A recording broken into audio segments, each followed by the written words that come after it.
앞에서 경외함으로 주께 홀로 섭니다. 생명의 말씀 읽고 순종해 주를 예배합니다. 기록된 말씀 힘이 있어서 진리로 우리 거룩해 하며 거룩한 말씀 세세 영원히 복음이 되어 말씀하신 하나님 말씀에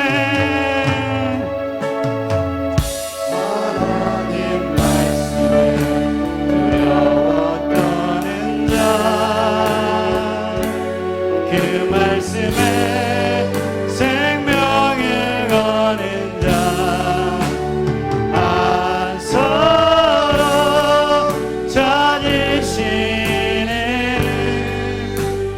주님의 약속을 믿어 하나님 말씀에 명을 거는 자 순종하며 주 따라가는 자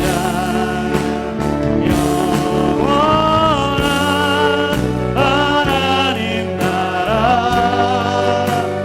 이뤄가 주의 교회여 일어나라.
예배 자리로 불러주셨습니다.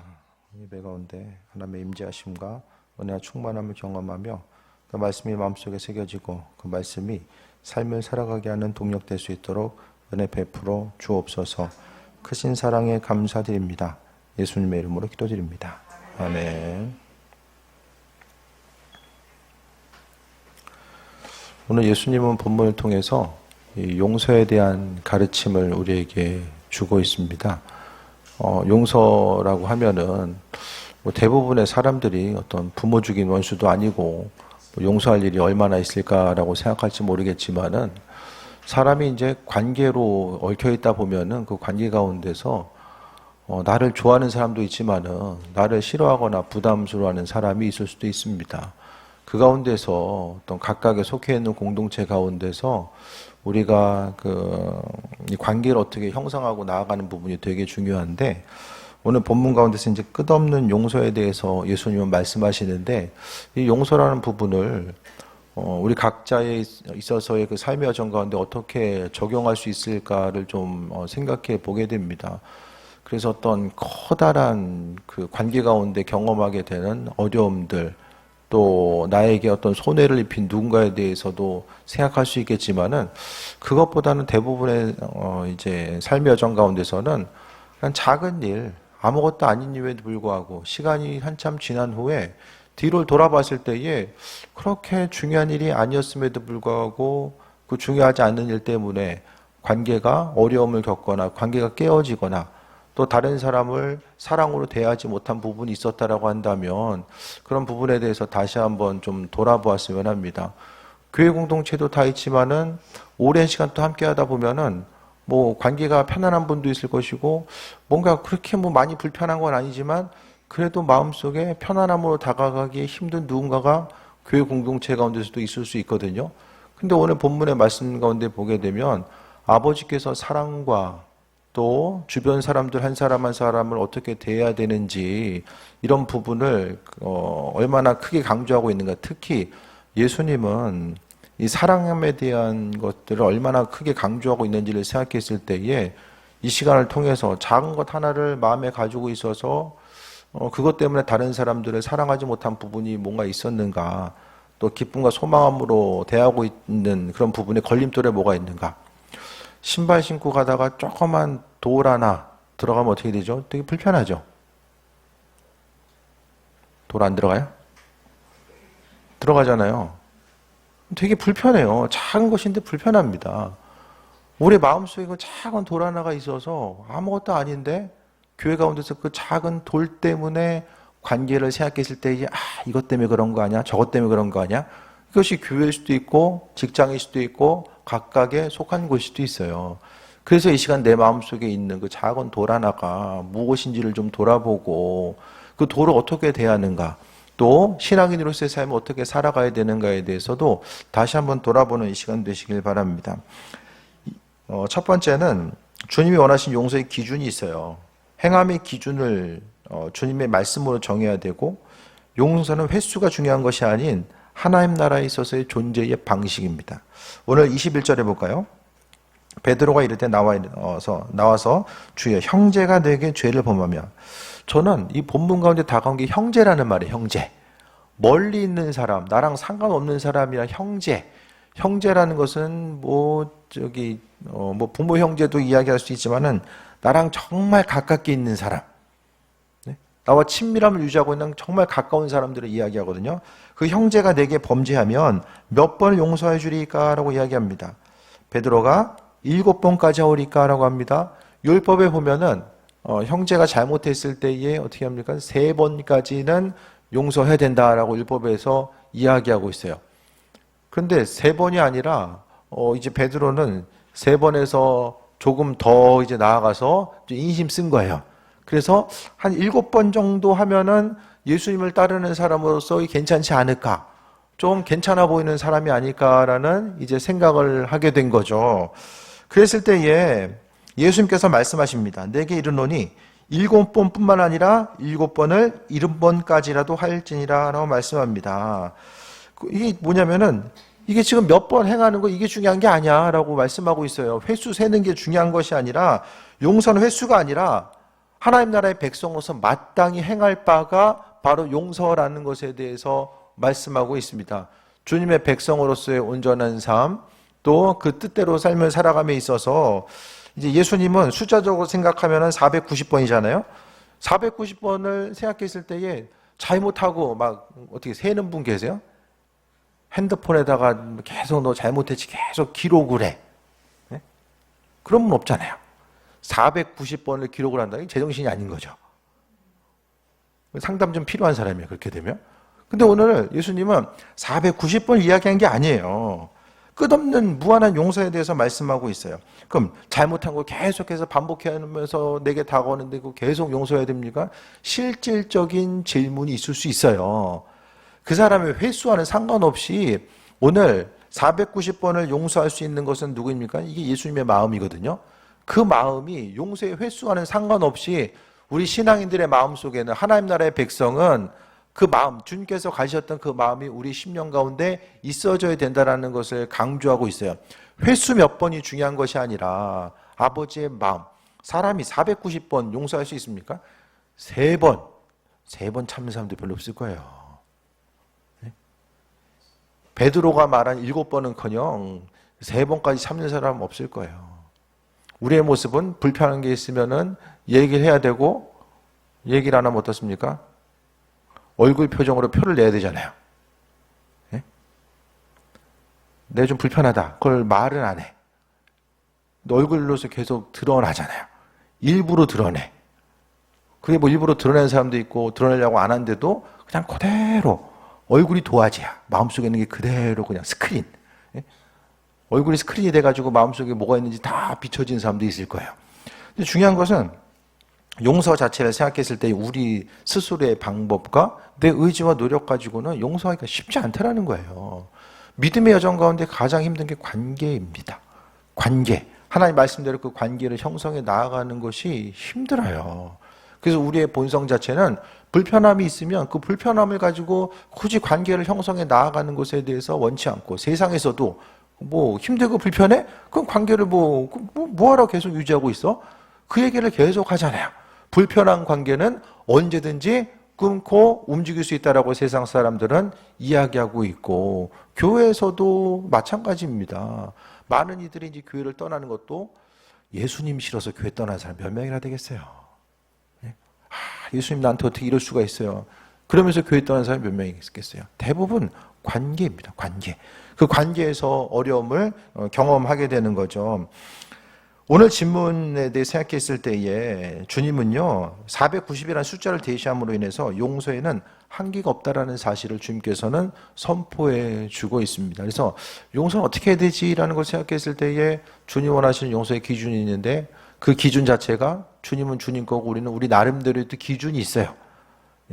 다 나름대로의 기준이 있다라니까요. 뭐 3번인 사람이 있고 7번인 사람이 있겠지만 다 기준이 있어요. 그 마음의 생각과 관점 가운데 기준을 세워놓고 그 기준 가운데 또 합한가 합하지 않은가에 대해서 또 생각하면서 사람들을 대하게 됩니다.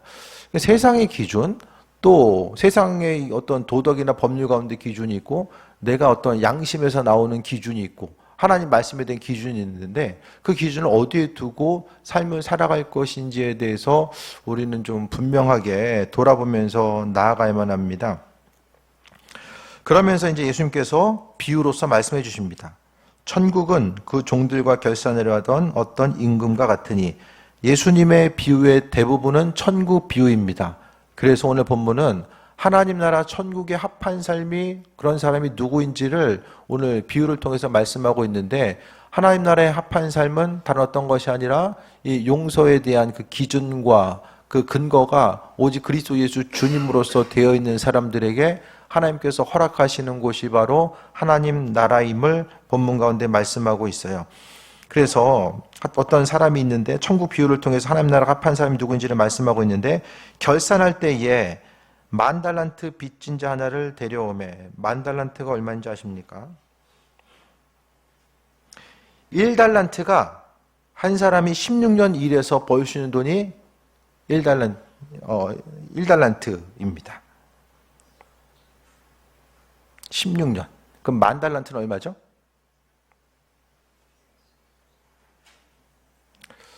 6천억 원 이상입니다. 6천억 이상. 6천억. 뭐 하루 임금 얼마 따질지 모르겠지만 최소 6천억 이상의 금액을 이야기하고, 이것은 뭘 이야기하냐면 하나님께서 우리에게 베풀어진 용서의 은혜가 얼마나 큰 것인지를 말씀하고 있고요. 우리 힘과 능력 가지고는 도저히 우리의 죄값을 치를 수도 없고, 또 하나님 보시기에 합한 자로서의 삶을 살아감에 있어서 우리가 가지고 있는 공로를 가지고는 죄의 문제를 해결할 수 없다라는 그 사실에 대해서 말씀하고 있습니다. 그랬을 때에 절망의 상태죠. 스스로 해결할 수 없는 절망의 상태. 내가 내 방법 가지고 이것도 해보고 저것도 해봐서 어떤 문제를 해결할 수 있는 그 상태가 아니라는 거예요. 우리 한 사람 한 사람이 돌아봤을 때 하나님 나라의 온전한 백성으로서의 삶을 살아간다는 것이 무엇인지를 생각했을 때에 주님의 은혜가 아니면 갚을 수 없는 것에 대해서 아버지께서 베풀어 주신 것. 그러니까 우리가 6천원 이상의 그 은혜, 오늘 본문 가운데 보게 되면 하나님께서 우리에게 값없이 탕감해 주시는 그 은혜를 우리가 경험하고 있다는 사실에 대해서 말씀하고 있습니다. 그래서 내 생각과 방식으로는 용서할 수 없지만 하나님의 기준을 용서해야 되는데, 왜냐하면 아버지의 기준이 그만큼 용서함에 있어서 분량이 크기 때문에. 에베소서 4장 31절 32절 이렇게 권면합니다. 모든 악독과 노함과 분냄과 떠드는 것과 비방하는 그것을 모든 악의와 함께 버리고 서로 친절하게 하며 불쌍히 여기며 서로 용서하기를 하나님이 그리스도 안에서 너희를 용서하심 같이 하라라고 합니다. 그리스도 안에서 우리를 용서하심 같이 다른 누군가를 향해서 용서하며 나아갈 것에 대해서 말씀하고 있습니다. 이게 뭐냐면 결국 지금 이 시간에 뭐 용서하고 안 하고가 뭐가 중요해라고 생각할 수 있어요. 내 죄값의 크기가 얼마나 큰지 그게 지금 뭐가 중요하냐.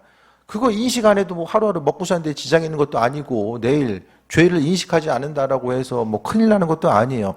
하지만 오늘 본문을 천국과 연결지어서 말씀하고 있고요.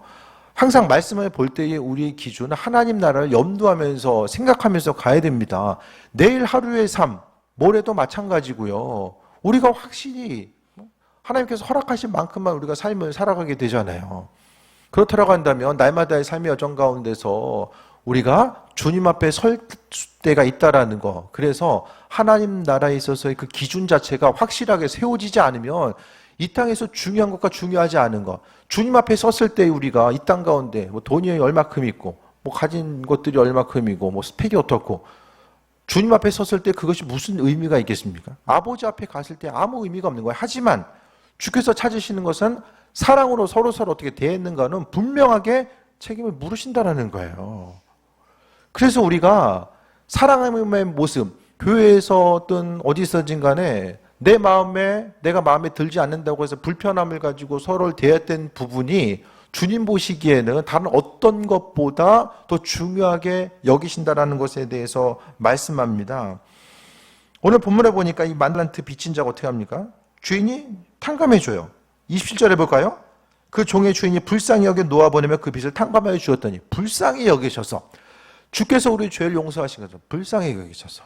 뭘 해가지고 아버지께서 탕감해 주신 것이 아니라 불쌍해서 해주신 거예요. 하나님의 자녀이기 때문에 왕의 자녀로서 우리를 불쌍히 여겨주셔서 죄의 문제를 해결해 주셨다는 것에 대해서 말씀하고 있죠. 그럼 죄를 용서받았으면 어떻게 됩니까? 그대로 행해야 되는 거죠. 두 번째는 용서의 이유는 먼저 용서받았기 때문에. 용서는 사람의 도덕적인 결단이 아니라 은혜를 경험한 자의 태도입니다. 내가 선해서, 내가 너그러워서, 내가 관대해서가 아니라 은혜 받은 자이기 때문에, 만달란트, 하나님께서 우리에게 허락하신 무한한 사랑과 은혜, 내가 갚을 수 없는 그 풍성한 은혜를 우리에게 허락해 주셨기 때문에 우리가 용서받은 자로서, 은혜를 경험한 자로서의 그 온전한 태도인 거죠. 바른 태도를 가지고 삶을 살아가는 것이 얼마나 중요합니까? 삶의 여정 가운데 태도를 온전히 하는 것. 받기 싫은 전화 받을 때도 어떻게 합니까? 신앙인으로서의 태도가 있잖아요. 신앙에서 태도. 불편한 관계를 잘 풀어나가는 그 관계성 가운데서도 우리의 태도가 있잖아요. 바른 태도. 신앙인이고 또 세상에 연륜과 경험이 있다라고 한다면 바른 태도를 가지고 살아감에 있어서 여러 가지 것들이 있는데 신앙인은 신앙인으로서의 바른 태도가 있어져야 되는데 그것이 바로 은혜를 경험한 자로서의 태도가 있어져야 됩니다. 하나님의 용서와 또한 사람의 용서는 분리될 수 없음 또한 말씀합니다. 계속 볼까요, 성경을? 종이 나가서 자기에게 100데나리온 빚진 동료 한 사람을 만나서 붙들어 목을 잡고 이르되 빚을 갚으라며. 100데나리온은 한 사람이 한 100일 정도 일하면은 얻을 수 있는 분량입니다. 100일이라면 얼마나 벌까요?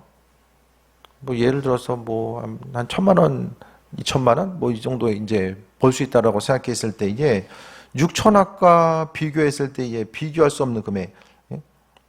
하나님의 사랑과 은혜의 차이가 이게 만약에 이제 사람이 100데나리온이 1이라고 한다면 이제 1만 달란트는 한 60만 정도로 보게 되고요. 엄청난 차이가 있는 거죠. 하나님의 용서를 받은 자는 반드시 용서하는 사람으로 변화되어야 된다는 사실을 이야기하고 있고 그 사람이 다른 사람을 용서하지 못한다라고 한다면 무엇을 말씀하고 있습니까? 진정한 은혜를 경험하지 못한 사람이라는 것을 말씀하고 있습니다. 그래서 100데나리온 빚진 동료 한 사람을 만나서 붙들어 목을 잡고 이르되 빚을 갚으라 하매라고 합니다. 10,000달란트 해결받았는데 100데나리온 갚지 않는다고 해서 이제 빚을 갚으라고 목을 잡는 거죠. 29절 볼까요? 같이 읽겠습니다.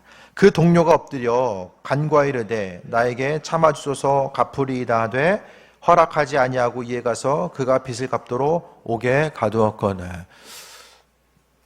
용서받은 자로서 은혜 받은 자로서 온전한 태도가 없이 행동했던 거죠.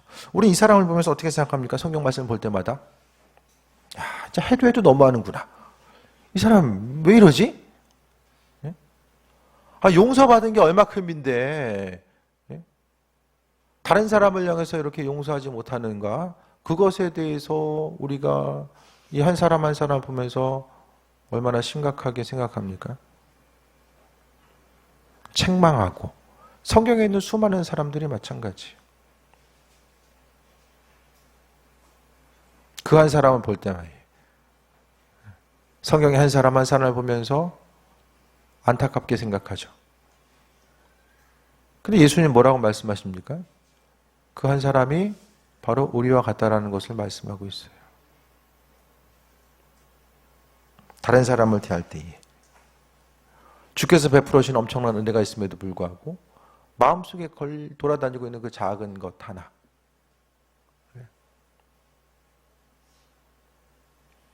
머리 자르고 나면은 가끔 머리카락이 몸속에 들어가잖아요. 그거 빼내지 않으면은 종일 불편해. 정말 작은 거. 우리가 다른 누군가를 향해서 불편해하고 있는 그 부분이 어떠십니까? 뭐 바위돌처럼 엄청나게 큰 부분으로 다가오고 있습니까? 아버지께서를 용서하심에도 불구하고 주님, 저는 다른 사람들을 불편하게 대할 수 있는 이만큼 엄청나게 큰 근거가 있습니다라고 주께 말할 수 있습니까? 아이들한테는 뭐 이런 거 가지고 그러냐라고 하지만 우리 한 사람 한 사람 역시 중요하지 않은 거, 본질이 아닌 거, 그것 때문에 서로를 향해서 불편하게 여기고 한 번 불편한 사람은 끝까지 불편해. 정말 아무것도 아닌데 그것이 무엇입니까? 은혜를 잃어버린 자죠.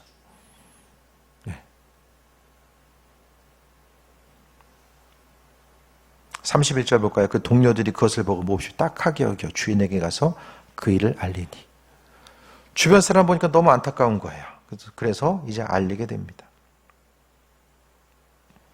우리가 우리에게 죄 지은 자를 사하여 준 것 같이 우리 죄를 사하여 주옵시고 마태복음 6장 12절에 주기도문을 통해서 말씀하고 있죠. 하나님의 용서를 진정으로 경험한 사람은 자연스럽게 용서할 수 있게 된다는 사실에 대해서 말씀하고 있고요. 골로새서 3장 13절은 누가 누구에게 불만이 있거든 서로 용납하여 용서하되 주께서 너희를 용서하신 것 같이 하라라고 말씀합니다. 주변 한 사람 한 사람을 향해서 주님께서 용서하신 것 같이 하라라고 말씀하고 있습니다. 그러니까 죄의 문제를 여기서 용서하고 해결하지 않으면 그 문제는 계속해서 죽을 때까지 가지고 있다가 회개하거나 용서할 수 있는 기회 또한 놓쳐버리고 나중에 이제 주님 앞에 안타까운 모습으로 설 수밖에 없다라는 것을 말씀하고 있습니다. 우리 한 사람 한 사람이 하나님의 사랑과 은혜가 무엇인지를 깨달아 알고 그 예비하심 가운데 나아가고자 했을 때에 바른 태도를 가지고 나아가야 되고, 용서받은 자로서의 태도. 예배도 마찬가지입니다. 예배도 용서받은 자로서의 온전한 태도. 예배 시간에 예배의 태도가 있잖아요. 또 삶을, 신앙인으로서 삶을 살아가게 되는 태도가 있고, 용서받은 자로서 은혜를 경험한 자로서의 태도. 그래서 우리가 곳곳에서 만나는 사람들, 나를 좋아하는 사람도 있겠지만 분명히 나를 부담스러워하는 사람도 분명히 세상 가운데 많이 있어요. 그들을 향해서, 나를 향해서 어떻게 생각하든지 간에 그들을 향해서 어떻게 대해야 되는지를 본문 가운데 분명하게 말씀하고 있습니다. 주인이 이 얘기를 듣습니다. 그러면서 30절 볼까요? 주인이, 하나님이죠. 그를 불러다가 말하되 악한 종아, 내가 빌기에 내가 내 빚을 전부 탕감해 주었거늘. 아버지께서 허락하신 은혜의 탕감은 전부거든요. 일부 갚아주고 이거 분할상환해라 이렇게 하지 아니하시고 주님께서는 전부 갚아주셨어요. 33절에 내가 너를 불쌍히 여김과 같이 너도 내 동료를 불쌍히 여김이 마땅하지 아니하냐, 마땅하지 아니하냐라고 주께서 반문하고 있습니다. 세 번째로 하나님은 행한 대로 갚으십니다. 진정한 용서를 경험한 자로서 행해야 되고, 사람을 긍휼히 여기시는 아버지의 마음을 기억해야만 합니다. 입술로서 나는 용서에 따라가면서 여전히 미움과 판단이 가득하면 그것은 살아있는 용서가 아닙니다. 살아있는 용서가 아니라는 거예요. 용서는 용서했어 안 했어 그것이 어떤 마음의 생각 가운데 느낌으로, 감정으로 용서했다라고 이야기하는 것이 아니라 구체적인 행함과 용서는 결단입니다. 그 한 사람 한 사람을 대하고자 했을 때에 그 사람 만나면 왠지 표정이 좀 내가 불편해져. 그럼 어떻게 됩니까? 집에서 연습해야죠. 연습해야 돼. 마음에 있는 불편한 감정이 얼굴을 통해서 계속해서 나온다면 연습해야 돼요. 그 뭐 연습한다고 되겠어요? 하셔야 돼요. 내가 다른 사람들 용서하지 못하면서 내 불편함이 다른 사람들에게 전달되는 거예요. 상대방이 나를 불편하고 있다는 걸 그 상대방이 모를까요? 감출 수 있다고 보십니까? 내가 저 사람 불편해. 그걸 감출 수가 있어요? 다 드러납니다. 다 드러나요. 그걸 감출 수가 없어요. 내면에 있는 그것을 하나님도 아시지만 그 사람도 알아요. 모른 척하고 넘어갈 따름이지 다 알고 있잖아요. 그러면 그 한 관계는 항상 겉dom비게 됩니다. 주님께서 그 소중한 관계를 허락하시고 그 관계를 통해서 하나님 나라가 어떤 것인지, 우리가 이 땅을 살아가는 의미와 목적이 무엇인지, 때로는 불편한 관계성 가운데서 우리가 배우고 성장해 나아갈 수 있는 수많은 것들이 있는데, 내가 내 마음에 들지 않는다고 해서 그 관계를 차단하고 내 마음에 합한 사람만 그 관계를 만들고자 한다면 그 안에서 우리가 하나님의 사랑을 경험할 수도 없고, 이 땅 가운데 주님께서 말씀하신 용서의 삶도 살아갈 수가 없고, 그로 인해서 주님 기뻐하시는 삶, 성경에 있어서의 수고와 헌신 흘려보내면 어디로 나갑니까? 나에게 돌아올 가능성이 없는 사람들을 향해서 흘려보냈을 때에 아버지께서 우리에게 허락하신 은혜와 풍성함이 더 크다라는 것에 대해서 말씀하고 있습니다. 그래서 말씀을 통해서 우리는 감정이 따라오지 않아도 하나님의 말씀을 순종하며 용서했을 때에 성령께서 우리의 마음을 변화시키시고 은혜와 충만함을 함께 하십니다.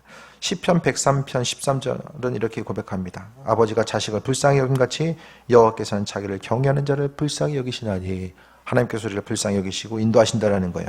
그래서 진정한 용서를 경험한 자로서 행하는 것을 말씀하고 있고요. 용서의 기준 자체는 하나님 아버지의 마음, 주님이 나는 저 사람 불편해, 근데 하나님은 저 사람을 어떻게 생각하실까, 이런 부분에 대해 생각하는 거죠. 사단은 끊임없이 한 사람 한 사람에게 불편함과 이 작은 돌멩이들을 계속해서 뿌려 넣는 거예요. 계속 뿌려 넣습니다. 그래서 사람들이 그 돌멩이에 걸려 넘어지도록 사람에게 계속해서 관계의 문제를 생기게 하고, 그러니까 아버지의 마음이 없으면 그 문제가 왜 문제인지를 모르고 내가 상대방을 용서하지 못하고 불편한 가운데 만나고 대하는 것이 내 생각과 그 사람과 1대1만 생각하지, 하나님 아버지, 날마다 우리가 하나님을 창조주로서 고백하고 주인 되심에 대해서 고백하는데 일상생활 가운데서는 전혀 주님을 의식하지 않고 내가 원하는 대로 내 삶의 기준이 내가 되어서 삶을 살아가기만 하는 것이 주님 보시기에 얼마나 큰 문제가 되는지에 대해서는 인식하지 못한다라는 거예요. 33절 다시 한번 보면 내 동료를 불쌍히 여김이 마땅하지 않냐. 하나님 보시기에 너 용서받았으면 다른 사람 용서하는 거 마땅하고 당연한 거 아니야? 그것에 대해서 예수님 물어보고 있잖아요. 근데 그것에 대해서 인식하지 못하고 내 마음에 드는 사람, 불편한 사람, 더 불편한 사람 이렇게 나눠지고 나랑 친밀한 사람, 나랑 관계가 큰 사람 이것만 나눠지게 되면 인간적인 관계는 점점 더 좁아지고 그 안에서의 성장할 수 있는 거, 편식하는 것과 마찬가지예요. 먹고 싶은 것만 먹고 편식해 나가는 과정 가운데서 사람이 필요한 영양소를 공급받을 수가 없잖아요. 34절 보겠습니다. 주인이 노하여 그 빚을 다 갚도록 옥졸에게 넘기니라. 6천억 다시 갚아야 되는 상황들이 놓여지게 됩니다. 하나님의 은혜가 풍성하지만 죄에 대해서는 하나님 단호하게 행하시는 것을 보게 됩니다. 죄에 대해서 관대한 것을 은혜라고 착각해서는 안 됩니다. 내가 죄 짓는데 계속 하나님께서 이해하고 용납하시는 것. 이해하는 것이 사람의 마음이지만 죄를 지은 사람은 성경은요. 죄 지은 사람은 그 죄를 지키지 않기 위해서 관계를 파괴하는 것에 대해서 그것을 이겨나가기 위해서 피 흘리기까지 싸워 나갈 것에 대해서 말씀합니다. 죄와는 피 흘리기까지 싸워 이겨나갈 것에 대해서 주께서는 말씀하고 있습니다. 그래서 우리가 무슨 일을 하든지 간에 주의 뜻대로 인도하심 받아 나아가야 되는데 35절 보면 우리 같이 읽어가 35절 너희가 각각 마음으로부터 형제를 용서하지 아니하면 나의 하늘 아버지께서도 너에게 이와 같이 하시리라. 주님 내 죄 용서하시고 기도 제목 응답하시고 주님께서 죄 가운데 있는 사람들 하나님을 경외하지 않고 죄 가운데 있는 이들의 기도를 들으십니까? 아니죠. 그러니까 용서하지 못하고 형제를 대하는 것 자체가 기도의 제목과 하나님께 영광 돌리고 의로운 삶을 살아감과 얼마나 민첩한 연관성을 가지고 있는지를 말씀하고 있습니다. 신앙생활은요. 어떤 눈에 보이는 신앙적인 행위, 시간 맞춰 교회에 가야 되고, 헌신해야 되고, 봉사해야 되고, 이게 힘든 게 아니에요. 그게 힘든 분들도 있겠지만은, 내 생각과 관점이 있고, 나는 할 수 없는 존재인데, 성경을 통해서 하신 말씀이 있고, 그 말씀 따라 움직이고 반응해야 되는 존재가 우리이기 때문에, 하나님의 말씀대로 인생을 살아가는 것이 복된 것이고 그것이 삶의 풍성함을 이야기하고 온전함을 이야기하는 것임을 믿고 있기 때문에 우리가 그 방향으로 나아가야 되기 때문에 때로는 그 결단을 하고 움직이는 것이 어려움이 있을 수 있는 거죠. 그래서 주께서 우리를 불쌍히 여기셔서 우리를 인도하시고 함께 하신 것, 그 은혜를 경험한 자로서 주변 한 사람 한 사람을 어떻게 대해야 되는가, 이런 부분에 대해서 다시 한번 우리가 돌아보고 우리 스스로 할 수 없지만 주님께서 말씀하신 용서의 기준, 490은 어떻게 용서합니까? 그러니까 아버지 마음이 있는 사람들이 용서하는 거예요.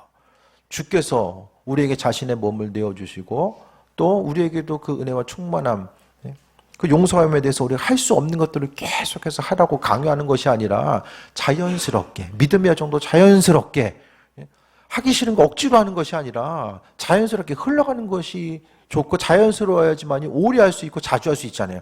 그것이 아버지의 마음을 가지고 나아가는 것이고 이 성령 충만함도 거기에 있습니다. 그래서 우리는 다른 사람 불편해하는 것이 인생 살다 보면 불편해할 수도 있지, 다른 사람 미워할 수도 있지, 내 자연스러운 감정 표출하고 나아가는 것이 뭐가 잘못이야, 이렇게 생각할 수 있는데 성경은 특히 관계에 있어서 이런 사랑과 용서의 마음이 없는 것 자체를 얼마나 크게 다루고 있는지를 주께서 말씀하고 있는지를 생각하면 그 용서의 문제를 뭐하고 연결됩니까? 또 구원의 문제와 지금 연결하고 있잖아요. 천국을 말씀하시면서. 그러니까 용서라는 것은 하나님의 그 죄사함의 은혜와 풍성함을 경험한 사람들의 표징과 증거가 바로 다른 사람들을 용서하며 나아가는 것임을 말씀합니다. 정리하겠습니다. 3번 적으신 분인데 다시 한번 말씀드리면 행한 대로 갚으신 하나님, 말씀 가운데 하나님은 행한 대로 갚으신다. 우리 한 사람 한 사람을 향해서 하나님은 잊지 아니하시고 행한 대로 갚으신다. 그래서 용서하기 힘든 사람, 정말 힘들지만 주님의 사랑을 가지고 용서하려고 하고 내 마음에 불편함이 있어도 최대한 나를 힘들게 하는 그 사람을 더 사랑하려고 하고 뭐 안 보면 편하다. 그것이 아니라 하나님 어떻게 나를 사랑하셨는지를 바라보는 거죠. 진정한 용서를 경험한 자로서 행하시고 또 사람을 긍휼히 여기신 아버지 마음을 기억하시기 바랍니다.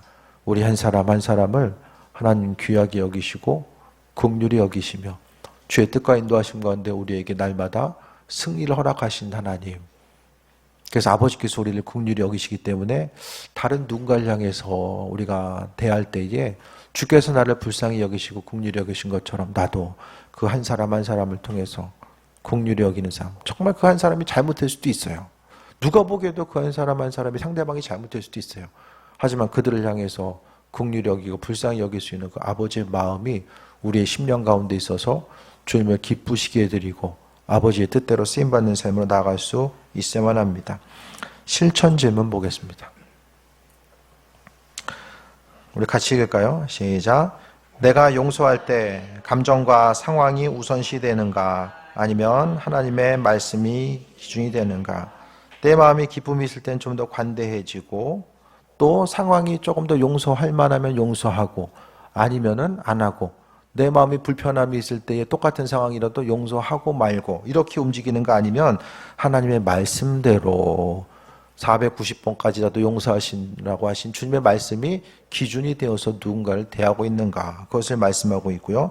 두 번째, 하나님의 용서를 경험한 자로서 나는 지금 누구에게 은혜를 흘려보내야 하는가.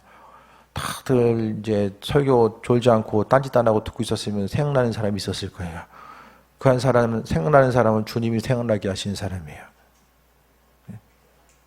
주께서 생각나게 하신 사람들. 관계가 문제가 있거나 그냥 소원한 부분이 있다라고 한다면 그 관계를 해결하기 위해서 마음의 중심을 둬야 됩니다. 그냥 마음속에 생각난 것이 아니라 주께서 그 사람을 생각나게 하신 이유가 있구나라는 것을 기억하고 그 한 사람 한 사람을 대할 수 있게 되길 바랍니다. 세 번째, 나는 용서와 방관을 혼동하지 않는가? 나는 용서할게. 근데 얼굴 보기는 싫어. 그냥 방관하고 내버려 두는 거예요. 용서한 게 아니죠. 그냥 포기한 거죠. 그래서 용서했다라고 하지만 그 용서하고 방관하는 거. 그냥 신경 쓰고 싶지 않아. 그 사람이 일이 있어도 그냥 방관자로서 있는 거예요. 뭐라고는 안 하지만은 굳이 알기도 싫고 그 한 사람 인생에 대해서 관여하기도 싫다라고 생각하는 거. 주님께서 말씀하신 은혜와 풍성함이 무엇인지 깨달을 수 있게 되길 바랍니다. 그래서 하나님의 방법으로 용서하시고 불편해하는 시간이 많이 지났구나. 불편해하는 누군가. 오래됐다고 미워하지 마시고 어쨌든 불편해하는 관계성이 있다고 할지라도 그 안에서 주님의 사랑과 은혜를 경험하고 인도하신 바다 승리하는 또 귀한 삶 되시기를 축원드립니다.